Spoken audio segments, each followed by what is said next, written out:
Today we pause. The news can wait. We're here to toast a legend who's truly great. He's sharp with stats, his pen's a sword, and now he's joined the 50 Club horde. He's seen Wildcats wins and tough defeats, still types away from his press box seat. From Snyder's glare to climbing schemes, he's chronicled all the purple dreams. He was once young, full of wit and sass. Now he proofreads articles with bifocal glass. Still sharp as ever, don't get it twisted, but now his knee pops when he gets up too quick unsolicited. 50 candles, that's a fire hazard. But D. Scott lights up rooms, press passes mastered. So here's to the man who knows the play and keeps us laughing every day. We salute you, Scott. Your K-State gold. Forever clever, never old. Happy birthday. That's for sale, anybody wants to. You can change the name to protect the innocent. So first of all, I want to thank you guys for being here and, for all you do as you support K-State and our football program. Of course, it's really early in spring ball, but already the work that our guys are putting in, the way they're setting the tone for the rest of spring, they've done it throughout the off-season, throughout the winter conditioning, and now they've rolled right into spring, just like we would have expected. You can kind of feel the urgency in every one of the meetings, every one of the reps in practice, every one of the weight room sessions. Of course, Coach True would stand for nothing less. But the standard in our program is not just about playing football as far as the staff goes. It's about building something special, building something greater, something that lasts for the university, for the community, and for the state of Kansas. We've talked a lot of times in here. I talk about, every time I get the chance to talk, I talk about our core values of discipline, of commitment, of toughness, of being selfless. And our guys, especially the guys who've been in our program for a while, they operate that way every day. We're going to continue to push through the spring, but we're really focusing on developing our players in every phase, as athletes for sure, but also as leaders and as men. We got guys who have done a great job, as I spoke of earlier. Guys like Austin Romaine and Will Swanson, which they've been, especially Swanee, been around here for a long time, probably before the stadium was built. But they've stepped up, and they really are the heartbeat of our team. They're guys who played in a lot of important games. They made big plays and pressure moments, and they, different than some of these young guys who have walked into the program, they understand the level of commitment that it takes to play at the highest level, to play in the Big 12. But guys like Avery Johnson and Dylan, V.J. Payne, Andrew Leingang, Damian Elalio, Dez Purnell, Kobe McAllister, these guys have done a great job. And I'm talking about the first few days of spring, but going all the way back to the end of the season, after the bowl game. And those are the guys who spoke in the locker room about the expectations as we move into the future.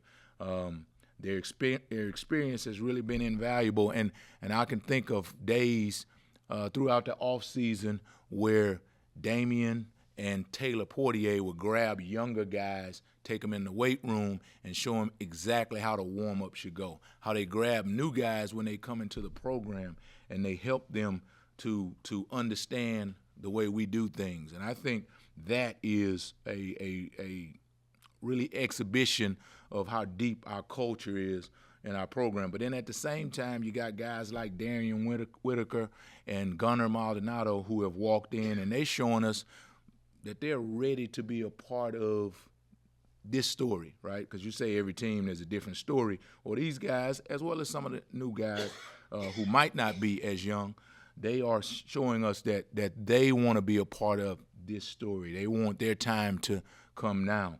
And they're pushing our veterans, and they're earning the respect. They're earning it the right way through work. And I could continue on and on with my opening statement. It is much longer than this, but I'd rather stop and answer you guys' questions. Van, with the news coming out that maybe the roster limits might be tabled to a later date, does that change the way you guys look at roster cuts and such this spring? Well, you could say it does, but really that's still coming, right? There's still going to be some roster cuts. We just don't exactly know what that's going to look like. So we have to, as a staff, as a team, continually prepare for the inevitable. There are going to be some roster cuts. When they come and how deep they cut, we don't necessarily know that. But one thing that I think is important for our players, which we as a staff have tried to explain in small groups, not necessarily in a big team setting, but in small groups, to have our guys understand how competitive college football is moving toward, right? If you talked about the NFL with 53-man rosters, every player who is on that team, he understands how important it is to be on time. He understands how important it is for him to be productive, to be able to execute on the field. Well, we're moving in that same direction as college football programs. And so having our guys understand that recovery is important. Academics are important. What you do off the field is important. It's even vitally more important now than it ever was because there's a competition for each one of these spots. And so even though we don't think the 105 roster limit is coming tomorrow, we know that something is coming along those lines. So we got to keep preparing our team in that way. I also wanted to ask, looking ahead to the NFL draft, what do you think will make guys like Marquise and Jacob good players at the next level? Well, I think that both of those guys have, throughout their career, they've been extremely productive, and they have shown versatility in their positions, with both of them playing corner and moving inside and playing different positions in the secondary. And, again, when you talk about limits on rosters, the more you can do is beneficial for an individual player. Both of those guys have the ability to play on special. We didn't necessarily use them as much as we possibly could have on special teams, but they definitely have the ability to play on special teams. They sat in every special teams meeting. They took notes, and they were a part of it from a mental standpoint. They learned a lot from Coach Katz. So I think those points will provide them an edge when they get an opportunity to play in the NFL, which I think they both will. What are you seeing from your corners, speaking of not having Jacob anymore? Jacob's not back? I'm sorry. Wow. No, I'm really. I was about to say I'm really extremely, but my mom wouldn't like for me to say that. I'm extremely proud of the progress that we've made in a short time. When I look at where we've come in that room since we've been here, I am really impressed with the kind of players that we've put in that room. Guys who work hard, and that's what Jacob represented. That's what Echo Boydo. That's what Julius Brents. That's what they represented. And guys like Justice James, guys like Donovan McIntosh, Zayshawn Rich, new coming into the room, Jaden Rowe. Those guys have continued that. And so I'm excited about the way they work. I'm excited about the way they work together. I'm excited about what happens in the meeting room when we are installing new defenses, when we are teaching and going through new techniques. Those guys are locked in. They're taking notes. And when we go out on the field, yeah, there's coaching, but we're not making the same mistakes. We're learning from mistakes, and we're continuing to get better. And I think that's their attitude. And so that's really refreshing for me as a coach. So I'm as excited as I can be. But Jacob's not back. Wow. Okay. Coach, shortened spring, lengthened the offseason program with Coach True. What have you seen from that? Well, just like I'm sure Coach expressed, we got stronger, we got faster, and I think you can always benefit from that time, from that moment. It was a commitment that our staff made. We explained it to our players. They understood it. They committed to it, and we had results. We had positive results from it. And so I'm as excited as I can be to be able to have a cornerback who walks in, who could have come in at 185, but he came in at 195. And so and that's just an example, but that has happened throughout our team. And when we from a running standpoint, from a speed standpoint. We had guys who got faster over the course of this time. So I'm excited about how that's going to benefit us for the rest of this spring. But then we want to be able to sustain that and take it into the summer and on into the fall. Going back, one final thing to what Kellis mentioned about the 105-man possible cut down. Are you noticing an urgency from any guys that might perceive they're on that cut line? Yeah, I think that it you can see the anxiety level, the stress level raised with players. But this is I mean, do you see how many gray hairs I have? This is an anxiety-filled operation. And I think that's sometimes good, right? We don't want our players to stress to an unhealthy place, but, for us to be intentional about all the things that you do, for us to understand, I'm talking about as players, for us to understand that everything is being evaluated, that's important. Because when they get into the real world, it's going to happen that way for them. So for us to be able to provide that in a healthy way, I think is a part of their development as men. Your 7th season at Kansas State. I think it's the longest stop you've had in your coaching career.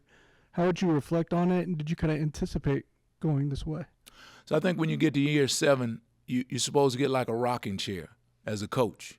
And so I haven't got my rocking chair yet, but I'm anticipating it eagerly. It's been a great – first of all, our staff, the guys that you walk into the door with every day, our staff, it's – well, maybe not Coach Standard, but generally it's fun to work with these guys. It's fun to work with them. And when you, in this, like I said, this place where there's a lot of anxiety, there's a lot of pressure, where you are on edge all the time from, in terms of having to win. But when you go to work with good people, when you have great student athletes that you work with every day, 7 years, they fly by. And that's what it has been for me here, is that it has flown by, and I'm looking for year 77. I was about to say year 50, but I didn't want to excite a person in this room who is having 50 in his life all day today. Zayshawn Ridge didn't play a lot on defense last year, but did get a lot of snaps on special teams. How important can those special teams reps be for young cornerbacks trying to, I guess, make a name for themselves? And when they get that defensive opportunity, is there stuff from those special teams reps that can carry over? Well, I think the special teams reps, they earn, from the standpoint of your team and your coaches, they earn credibility with your coaches and your teammates. But it also, on the other side, it also gives you confidence as a player that you can play on this level. That the speed that you used in high school, I can adjust it to be able to compete with guys on this level in college.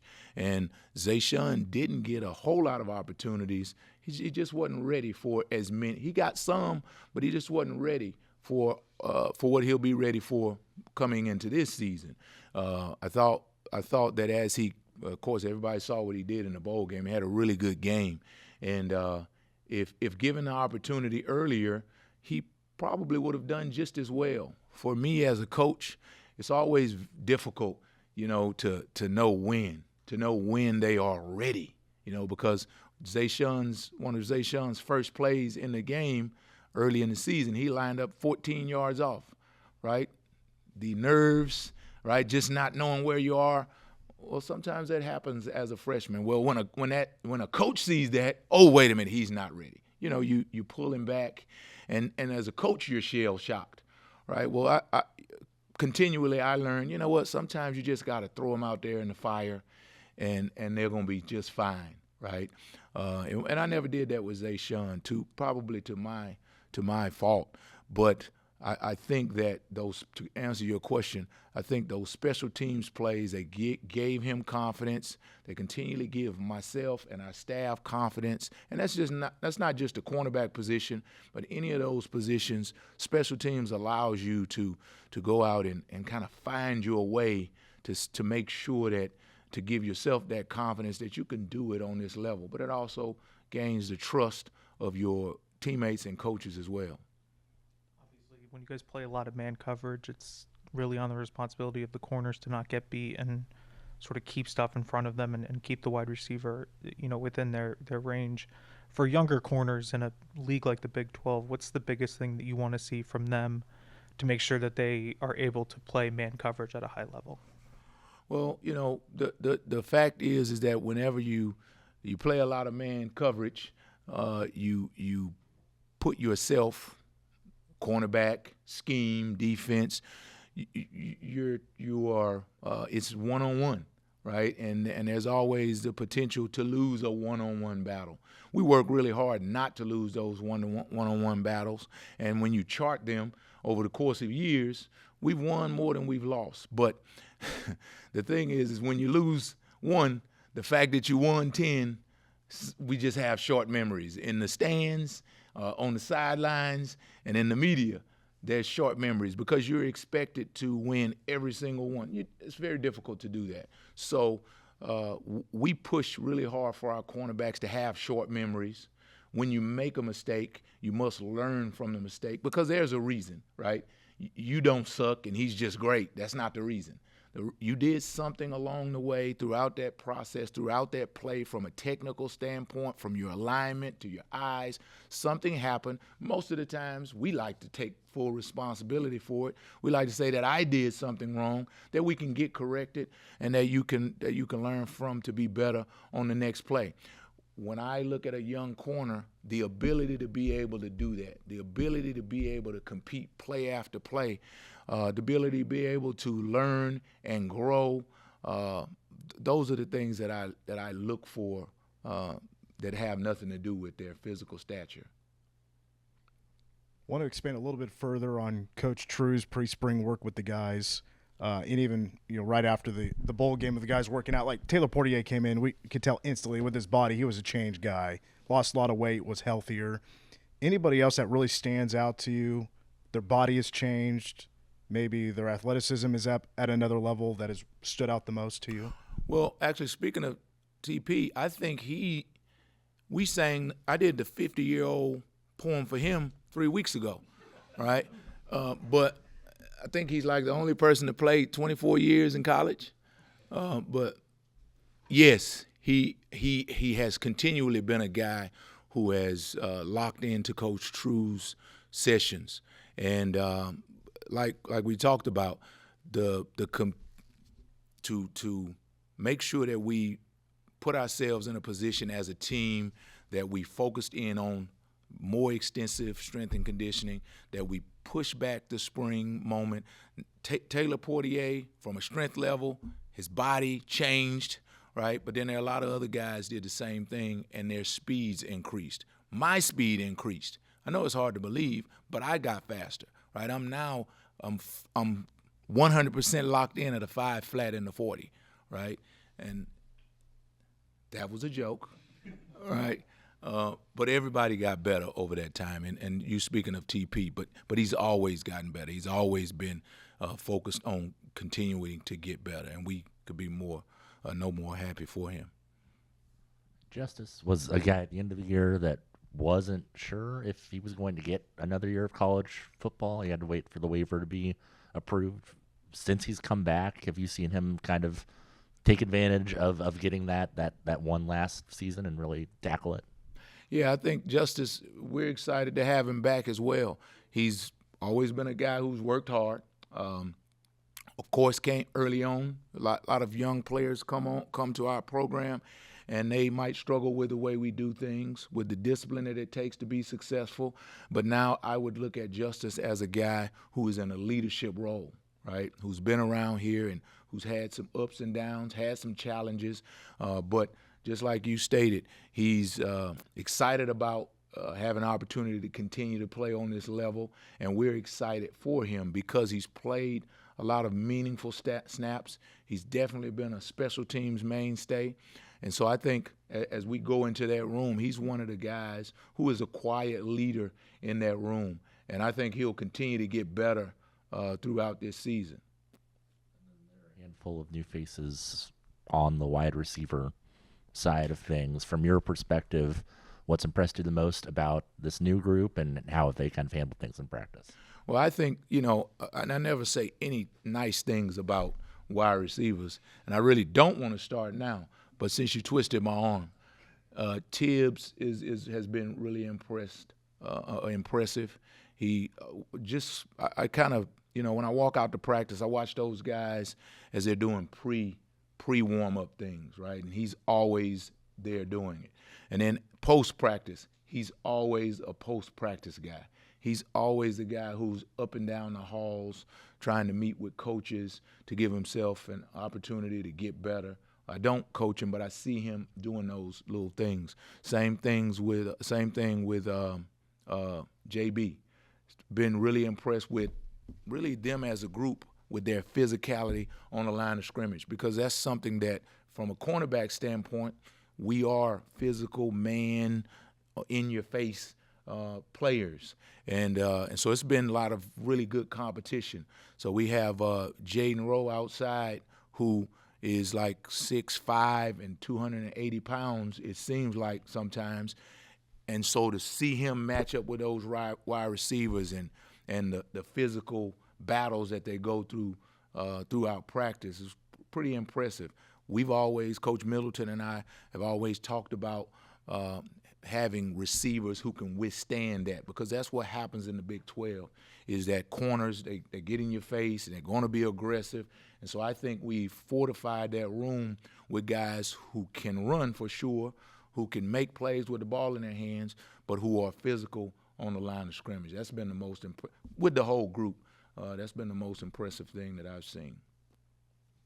I wanted to ask you about VJ Payne, just his growth. In fact, with his speed, I asked if you were trying to recruit him away from the safety position, but how has he developed in his time, do you think? Well, I tried to make a trade. I offered Coach Clanderman a bicycle pump, a loaf of bread, 3 apples, and a Tic Tac, and he wouldn't take it. No, VJ has continually grown in this program. He's continually gotten better. He has not anything to do with him being one of the faster guys on the team, right? He's grown as a leader, right? I remember pushing him as a younger player who was playing to be more of a leader, and he just didn't do a good job of it. Well, I see him now grabbing guys, challenging guys. When a guy has a struggle with a particular play on defense, or a guy makes a mistake, he's one of the first ones to go over and grab him.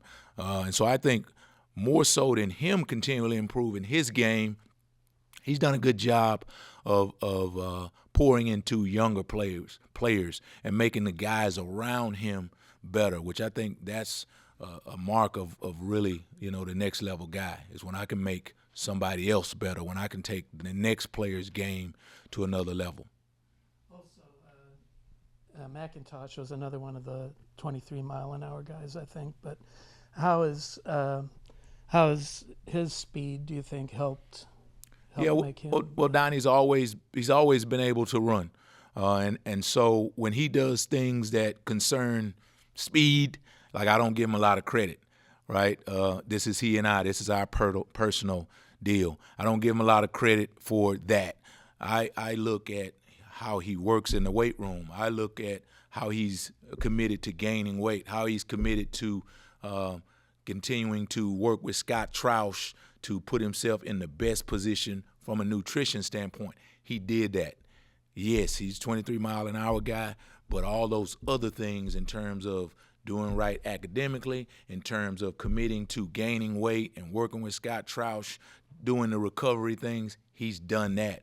And so that's what I've been most proud of about his growth so far this offseason and heading into the spring, is that he's kind of put it together and done the things that maybe he didn't like to do. Maybe they were not as fun, because, again, he's always been able to run. But those are the things, being able to sustain that weight, those are the things that are going to help him to be able to see the field and have success on the field. Also, you mentioned Jaden Rowe. You've had some longer corners, but have you had one that's as strong? He looks kind of like a linebacker. I appreciate if you don't say that. right? Because Coach Stannard is always lurking, right? So just let me stop you right there. He is definitely a corner. He can only play corner. And I can't even go to sleep and dream of him playing anything else. Left corner, as a matter of fact. No, he's definitely one of the bigger guys that we've played with, but he also has incredible athleticism. I actually asked him the other day in the meeting. I said, hey, man, so you've always been bigger than everybody. He said, no, I actually was an average-sized kid until I think he said my junior year in high school. I said, so then at that point you just started walking around taking other kids' lunch in high school. He said, no, I've always been a nice guy. So, but he is definitely one of the bigger guys that we've played with. But he's athletic, he's physical, he can run, and he's fitting well into our system. A behind-the-scenes question, because Kleiman mentioned that the offense is going to make a few changes with Matt Wells now in charge of being the coordinator, not wholesale or anything. But when it comes to working with the defense, do you prefer not to know maybe some of those changes? Do you want to be fully involved in knowing all those changes, or what are you wanting to know when it comes to challenging your guys about those changes, about what you're going to see from the good on good? Oh, from our offense. Well, I know that we're going to have to, when presented, we're going to have to make plays on the football. I know when presented, we're going to have to do a good job on the line of scrimmage, getting our hands on the receivers. So there are some things, they never change. It doesn't matter what offense you run. It doesn't matter what defense you run. It doesn't matter. Certain things are going to happen in football. And so as we work in the spring, we're developing the fundamentals. Because there's going to come a point where we're going to have to play Army, right? And it'll be totally different than anything that we see. We're going to have to play Iowa State, and it'll be totally different in many ways than a lot of offenses that we face. And so we try to train our guys to from a fundamental standpoint, especially in the spring, because you're not facing schemes, to be prepared for everything. Now, when we work with our offense, then we see them every day.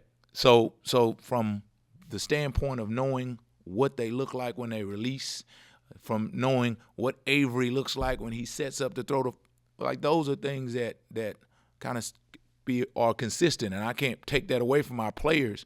But I want to do everything I can in the spring to develop them from a fundamental standpoint. So the fact that our offense they're really secretive about how they operate, we're okay with that, right? Because we're going to develop our fundamentals from a defensive standpoint every day, no matter what. I hope I answered your question. I don't feel like I did, but I might have purposely done that.